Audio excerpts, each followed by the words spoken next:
Yay. It's me, yay. Or was it? That's the end of the music, yay. I don't know. Morning, great to see you. Welcome. Hopefully you can see that passage that Julia read for us, maybe in the meeting guide or maybe in a Bible. We're going to be looking at that a little bit together this morning. There was a poll. It was one of those YouGov polls done in 2021. And the poll was of 2,100 adults, asking them if they believed in an afterlife. Essentially, what do they think was going to happen when you die? Do they think there was anything at all, or something, or nothing? And the results were kind of interesting. What they found in this poll was that, it's reckoned about 60% of us believe that there is something. 60% of us think there's something there. We don't necessarily know what it is, but almost 2 out of 3 people in the UK would say, yeah, I really believe there's something after this life. Now, what is that something? As they asked that question, well, a whole range of answers came back. Some people said, yeah, we believe in heaven, or maybe heaven and hell. Some people talked about reincarnation. Others talked about sort of living on as some sort of spirit or ghost. Some talked about existence in maybe a different form or in a different world or realm, sort of living on as being sort of among the stars. 1 in 5, so of the 60% that said we think there's something, 1 in 5 said actually we don't know. We don't know. We think there's something, but we don't know what that is. And it seems to me that's a pretty important question, isn't it? Life goes quickly. Ask any of the dads celebrating Father's Day, and maybe the granddads, say, how fast does life go? And before we know it, we're kind of confronted with mortality and say, well, what is going to happen? We want to know. Actually, we really need to know. And so we've been doing a little series here, if you're visiting with us, over the last 7 or 8 weeks or so. We're finishing it next week, looking at what we're calling questions of eternity. We're trying to see answers to some of those big questions. Particularly, we're looking at, well, what does Jesus say? How does he answer some of those big questions about, well, what is in the life to come? Jesus said he's going to return. Is that really going to happen? Like, when will it happen? What happens when that happens? What happens if I refuse his invitation? Will I get a second chance after death? All these questions we've been trying to answer. And the question that we're thinking about this morning is this question: when do I get to meet Jesus? So if Jesus promised that one day all those who love him and know him and are his friends, so one day you'll be with me in heaven. If that's true, the question is, well, when? When will that happen for me? And the short answer, if you don't hear anything else this morning, the short answer is in verse 43 of our reading. At the very end, the last words of the reading, if you've got it, you can look down.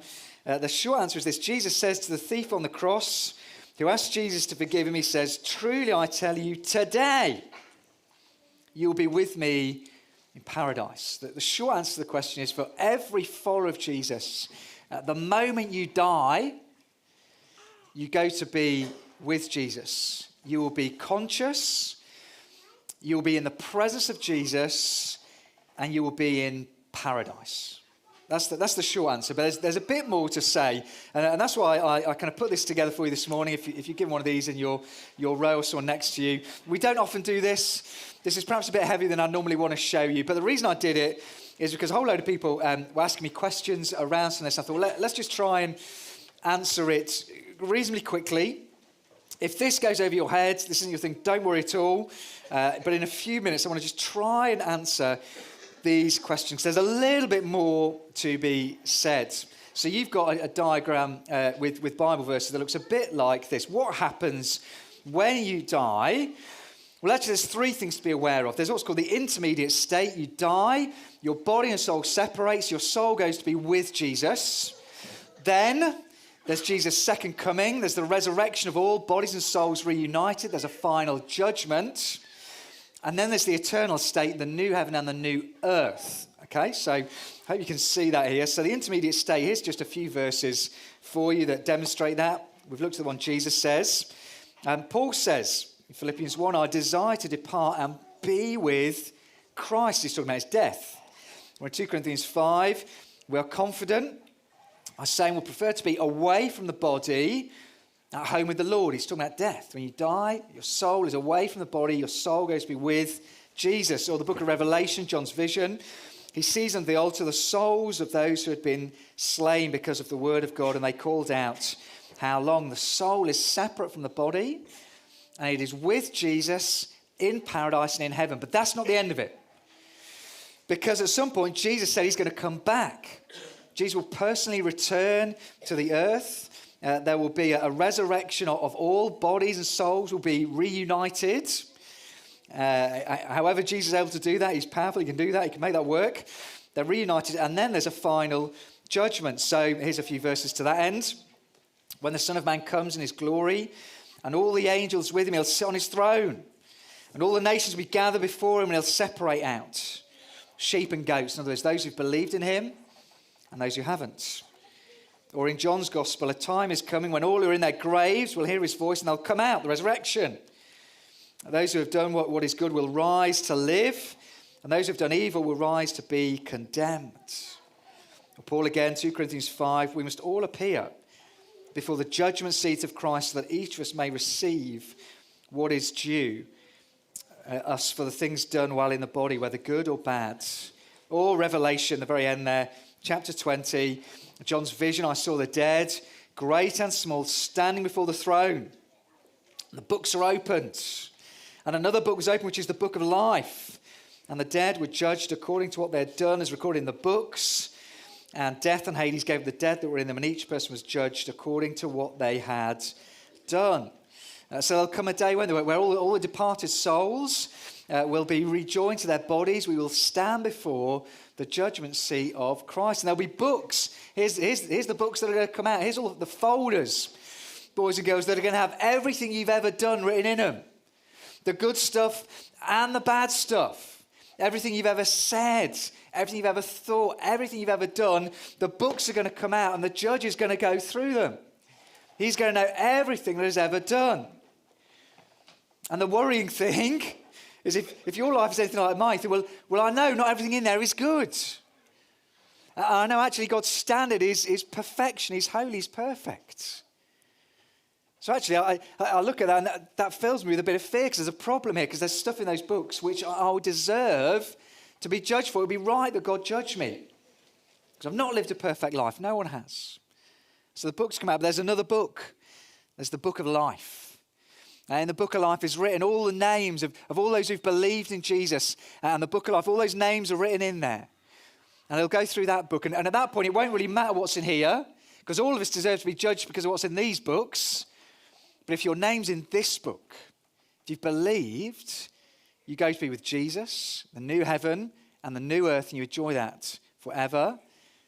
But if it's not in here, if you haven't believed, then you, along with the books and all of this, get swept away forever into the eternal state. That's the third of the three, the eternal state. That's the new heaven, the new earth. Revelation 21 describes it, doesn't it, as this holy city. Jerusalem is described as a place where God will dwell with us. We will be his people. God himself will be our God. He'll wipe away every tear. There'll be no more death or mourning or crying or pain. The old order of things will have passed away. On the next little section, Revelation 22, we see the angel show there's the river of the water of life, clear as crystal, flowing down from the throne of God and of the Lamb down the middle of the great street of the city. On each side of the river stood the tree of life, bearing 12 crops of fruit, yielding its fruit every month. And the leaves of the tree are for the healing of the nations. No longer will there be any curse. The throne of God and of the Lamb will be in the city, and his servants will serve him.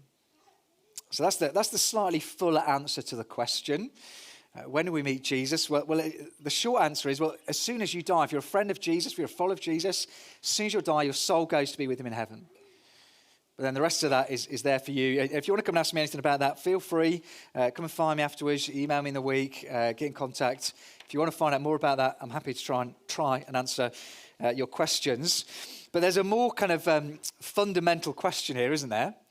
I don't know if it went through your head as it went through mine. The question is this: how do I know I'm in that book? How do I know? I hope my name's in that book. How do I know if my name's in that book? Well, actually, the answer is given us here in this passage about this chap, this guy we're calling the thief on the cross. Now, what do we know about him? Well, he's interesting for us for this reason. He's interesting because his file will look even worse than your file. This guy, he's not a good guy. He doesn't get to be with Jesus in paradise because he's lived a good life. He hasn't, we're told. Well, actually, Luke describes him as a criminal. Matthew's gospel actually describes him as a rebel. He's a serious criminal. He's not just a petty thief. The Romans didn't crucify thieves, really. The crucifixion was the most degrading and humiliating form of punishment. It was reserved for the worst sorts of criminals. It's possible that he was some sort of insurrectionist leading a rebellion against the Roman state. We might more accurately see him as a terrorist or something like that. He's a pretty bad guy. And not only that, but actually even in death he mocks Jesus. So in Matthew's account, Matthew 27, verse 44, we're told this: in the same way, the rebels who were crucified with him also heaped insults on him. So here's this guy, he's bottom of the social ladder. He's the worst of the worst. He's mocking Jesus in his death. And somehow at the end of the story, Jesus says, you will be with me in paradise. What on earth happened? How did that guy get his name in this book? There's an American preacher called Alistair Begg. There's a clip doing the sort of the social media rounds at the moment about the thief on the cross. I'd recommend you go and Google it. It's about a 3-minute clip. If you search Alistair Begg, thief on the cross, it's a very moving clip where he encourages us to imagine what it must have been like in heaven as this guy shows up. What would it have been like? This hardened criminal who finds himself with Jesus in paradise, and all the other people are there, and they start to come round him, and they, nice to meet you. What church did you go to? Never went to a church. What? No, you never went to a church? I never went to a church. Well, you must have been baptized. Never been baptized. I don't even know what you're talking about. Well, have you been to a Christianity Explore course? Have you sat on a Bible study? I have no idea what you're talking about. Well, you must know the Lord's Prayer. I don't know the Lord's Prayer. Do you have a favourite Bible verse? I don't know any Bible verses. What about your theology of justification by faith alone and through grace alone? And the guys stand round and they call Jesus and say, Jesus, look, it's a bit awkward. I think you made a mistake.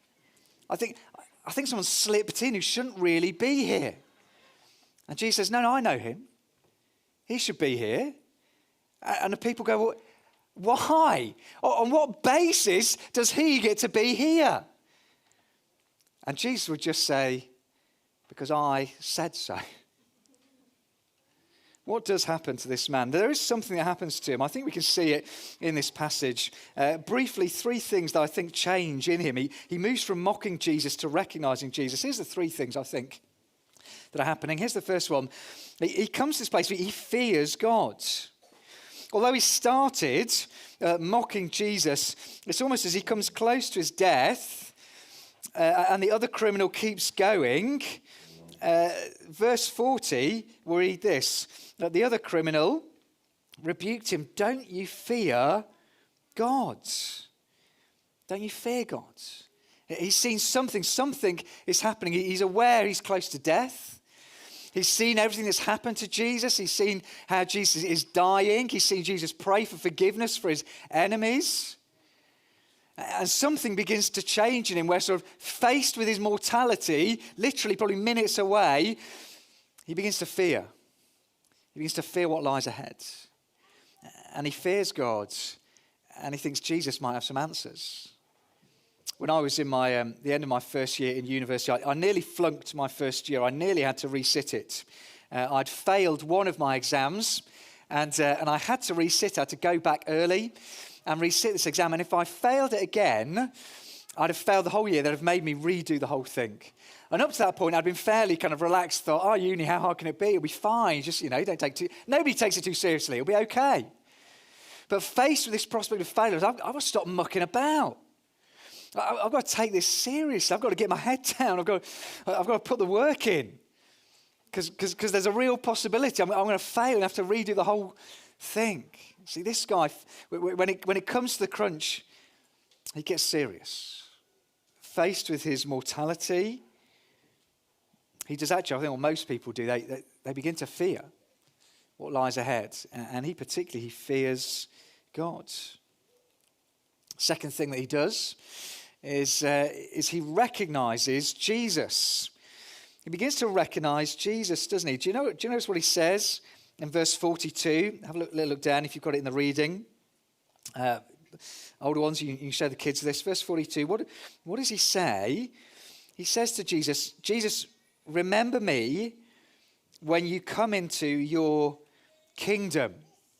Remember me when you come into your kingdom. Now, why is that significant? Well, think about it this way. What sort of a person has a kingdom? Who gets a kingdom? A king. Only a king can be said to have a kingdom. This man, as we've said, as he's watched Jesus, as he's seen Jesus pray, forgiving his enemies, as he's seen the way in which Jesus dies, he comes to this not only fear of God, but he recognizes Jesus and he begins to work it out. Jesus must be the king. Jesus, this guy next to me, he must be the Messiah. Everything he's claimed, that note that says King of the Jews, I think this might be true. I think he is what he says he is. He is the king. He's God's king of God's kingdom. That's real. That's serious. I came across a story this week of a man last year in May 2022, a man called Darren Harrison, who was on a small plane taking a short flight from Florida to the Bahamas when during the flight the pilot is taken ill. And the pilot begins to struggle. He complains of pain in his chest and he begins to lose consciousness. And eventually the pilot, he kind of slumps in the cockpit over the controls, kind of pushing them forward, and the plane starts to go into a nosedive. The Darren Harrison has no idea what to do. He just acts. He moves. He manages to get hold of a headset. He starts calling for help. He grabs the controls, and he's watched enough kind of movies to know that he's probably supposed to pull back and try and rescue this thing. And he gets in touch with kind of the control on the ground. A little bit of the conversation went like this. Harrison says, can anyone hear me? I've got a serious situation. The pilot has gone incoherent. I have no idea how to fly the aeroplane. Control says, ATC 333 Lima Delta, Roger, what's your position? He says, I have no idea. I can see the coast of Florida. I have no idea. I don't know how to fly this plane. And luckily, they managed to find somebody in the air traffic control tower who was also a flight instructor. And he came onto the radio and he begins to talk Darren Harrison through what he needs to do, exactly how much speed, what he needs to do to adjust the speed and how to decrease that, and how to get the wings level and how to begin to locate the runway back in Florida to bring the plane down, to slow it, and ultimately to land it safely. Nobody was injured. Nobody was harmed as he brought it down. And it's an amazing story. And it made me think, if, at that moment, it would be very weird, wouldn't it, if Darren Harrison said to the flight instructor, hey, listen, buddy, that sounds like really great advice. Thanks very much. But I think I can probably figure it out myself. There's some really helpful tips in there, but you know what? I think I can make a pretty good fist of it. I'll push some buttons and pull some knobs, and how bad can it be? We'll be okay. But many people do that with Jesus. Many people, they want Jesus as sort of a guru to give them some good advice. They want Jesus to say, there's some interesting things you've got to say there. I'll sort of take them on board and maybe include them in the way in which I like to tackle life. But not this man.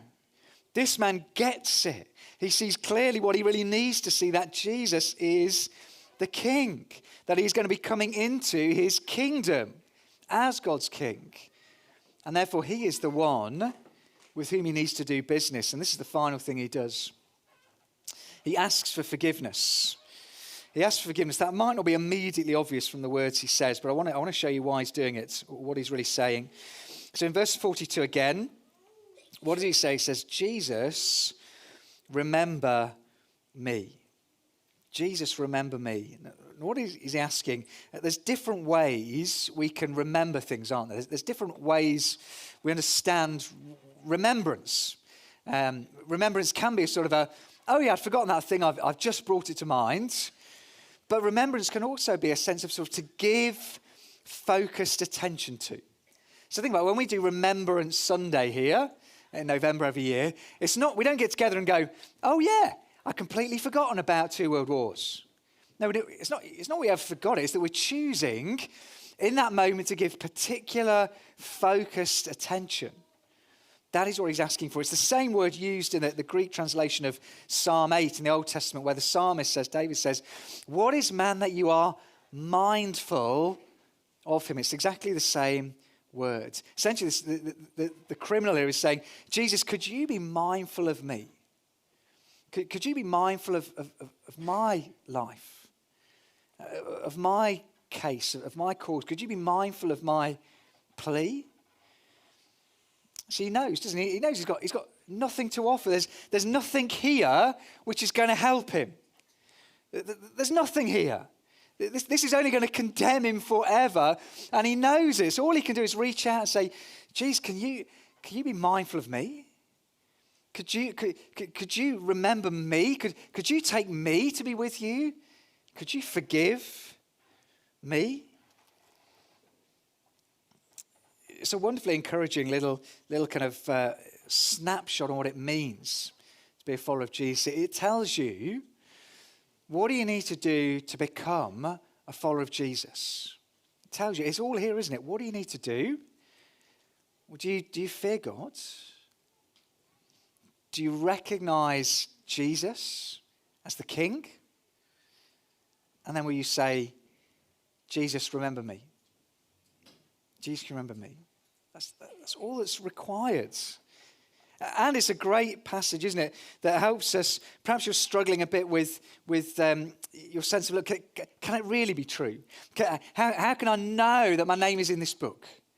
Will Jesus really accept me? Because maybe you struggle with doubts. Maybe you think, I've got so many questions. I really wrestle with quite knowing what to believe sometimes. And I just feel I've got massive doubts. Or maybe your feelings are kind of up and down. And sometimes you feel great about your Christian life and you love Jesus and you want to worship him. But sometimes, if you're honest, you feel empty. I was talking to someone even this week who said, I sit in church, sometimes I feel empty. I don't feel anything. We sing those songs, I don't feel anything. You might think, am I really a Christian? Is my name really in that book? Maybe it's your struggle with guilt. Maybe guilt for something that you did in the past. Or maybe even guilt today for things that you keep struggling with. You think, I don't seem to be making any progress in trying to obey and follow. There's this one thing that just keeps getting me, keeps getting me. How can I know my name is in that book? Can it be? Can I keep struggling in this way and really call myself a Christian? Well, very simply, ask yourself the 3 questions. Do you fear God? Do you recognize who Jesus is? And have you said to him, Jesus, remember me? That's all that it requires, isn't it? That's all that it required for this thief on the cross, the criminal on the cross. That was all that it required. But one more little thing to think about. You may be wondering, but how does that work really? How can that be just? If this guy's as bad as I've said he is, and he can do nothing to rectify it, there's nothing, he's literally about to die. He can't do any works to kind of redeem himself. He's got nothing to bring to the table. How can it be just that Jesus accepts him? Surely he deserves to be punished. If you've never seen this diagram, I want you to think about this diagram on the screen. The three crosses, And you might be able to see the one in the middle is white. That's Jesus. So you see in the passage where the guy rebukes his friend. He says, we are suffering justly for what we've done. We're on the black crosses. We deserve it. But this man is innocent. He's done nothing wrong. So what is Jesus doing now? Well, he came to bear our sin. He came to bear the punishment we deserve, the things we've done wrong, in our place to pay our penalty. So when the thief on the cross says, can you remember me? Essentially, what's happening is this. Jesus takes all of his sin, all of his wrongdoing, so that his cross is clean, so that he is seen as innocent. Do you see that? Jesus, the innocent sufferer, takes on himself our sin so that we might be genuinely forgiven, so we may be able to come into his presence with all assurance because Jesus has paid it all. It is all about what he did, not about what we do. Becoming a Christian, it's not like applying for a job. It's not like you submit your CV and you fill in the application form and you wait for the interview and then you hope to give the best account of yourself that you may get in. No, we've got nothing. You know, if we look through this, there's nothing that will get us admitted. The only way we get into this is because we ask Jesus to forgive us for our sin. That's all he does. And what is Jesus' answer? Isn't it wonderful? As soon as the guy asks, he doesn't wait. What should Jesus say? Jesus should say, take you? I don't think so. You are a rotter.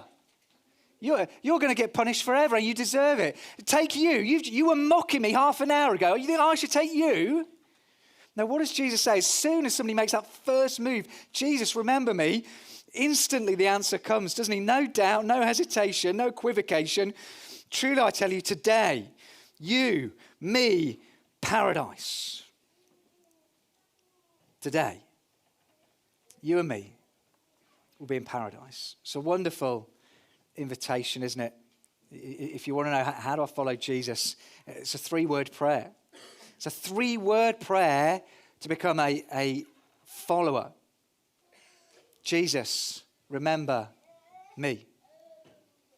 It's a great assurance to know, isn't it, that actually all he needs from you is for you to know your need of him. That's all he needs. That's all he needs from you.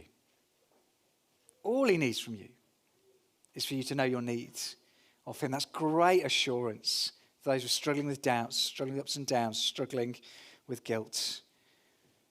Of course, it's great news to share, isn't it? Great news to share. 60% of people around us think there's something. 1 in 5 of those haven't got a clue what it is. Well, here is good. Here is good news. For the person who comes to Jesus, do you fear God? Do you recognize Jesus? Have you asked his forgiveness? There's the promise today. You will certainly be with me in paradise. Let me pray for us before Barry comes to lead us towards the close.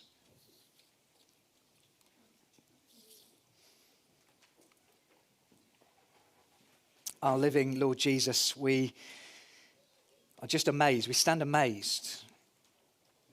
We stand in awe at your mercy, knowing all of our faults, all of our shortcomings, maybe some things of which we are deeply ashamed, and you know all of it. And yet, you came to pay for all of it. That all we have to do is ask you to forgive, to recognize that you have that power as the King, to ask you to forgive, and you promise to receive us forever, to be with you. Amazing grace. How sweet the sound that saved a wretch like me. I once was lost, but now I'm found, was blind, but now I see. Open our eyes, Lord Jesus, that we may behold more of your glorious grace and mercy for our good, but chiefly for your glory. Amen.